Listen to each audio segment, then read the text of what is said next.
Hey y'all, and welcome back to another episode of Bed with Brit. I am your host, Brittany Chantel.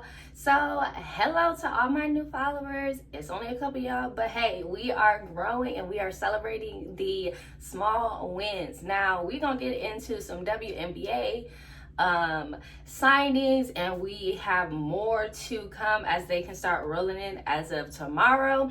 But also into the Department of Justice has an investigation into the NFL. So let's get into it.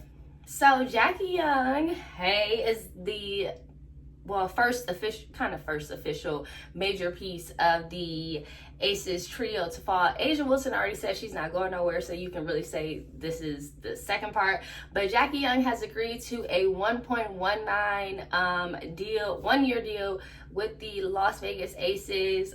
So this comes after recently Kirsten Bell agreed to terms as well, and then now they're kind of just waiting for Chelsea Gray. We'll see what's going on with her, but that's exciting. The national champions, now this is a 1-year deal, so I don't know if they're gonna kind of see how this goes and then kind of do a multi-year from there. I don't know how the years are going to work with this being the first year of the new CBA, so that will be interesting. But also, Nneka is returning home, y'all. Nneka is reported to sign with the LA Sparks. Her sister actually announced it on X and saying that she was excited to be returning home.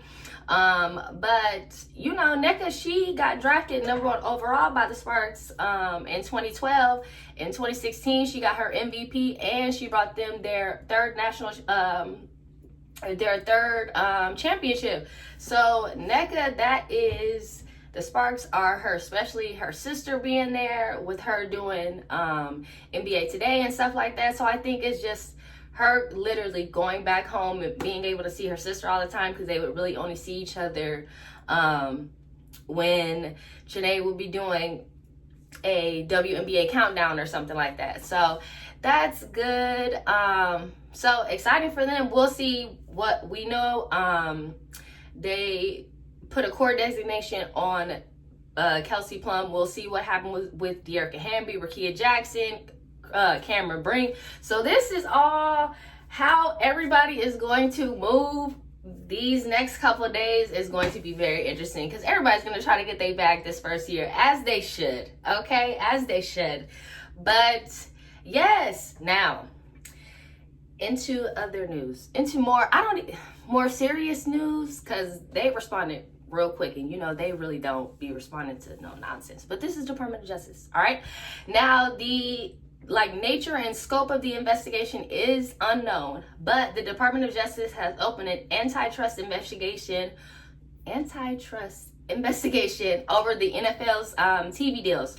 So they are stating that the NFL has violated anti-competitive practices with television contracts that require consumers to pay for subscription costs to watch games. Now, it's being reported, well, I had to let this marinate overnight, because I'm like, yeah, you got to pay so much to watch games. Not the typical NFL football watcher.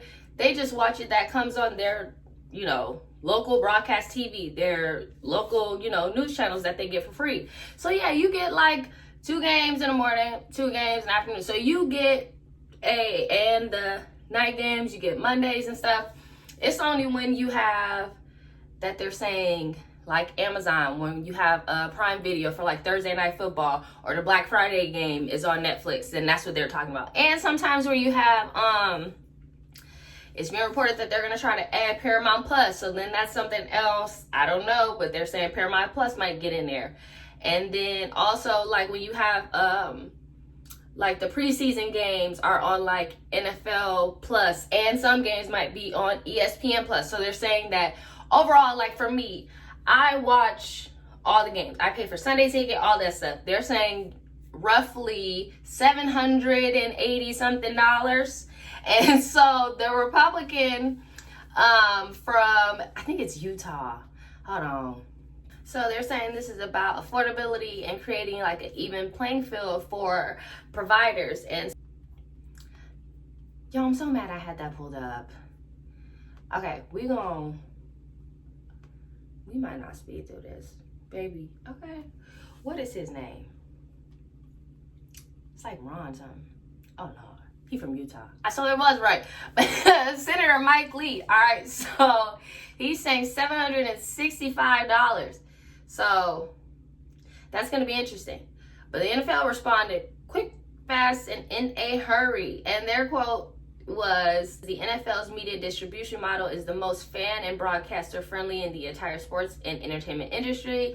With over 87% of our games on free broadcast television, including 100% of games in the markets of the competing teams, the NFL has for decades put the fans front and center in how we distribute our content.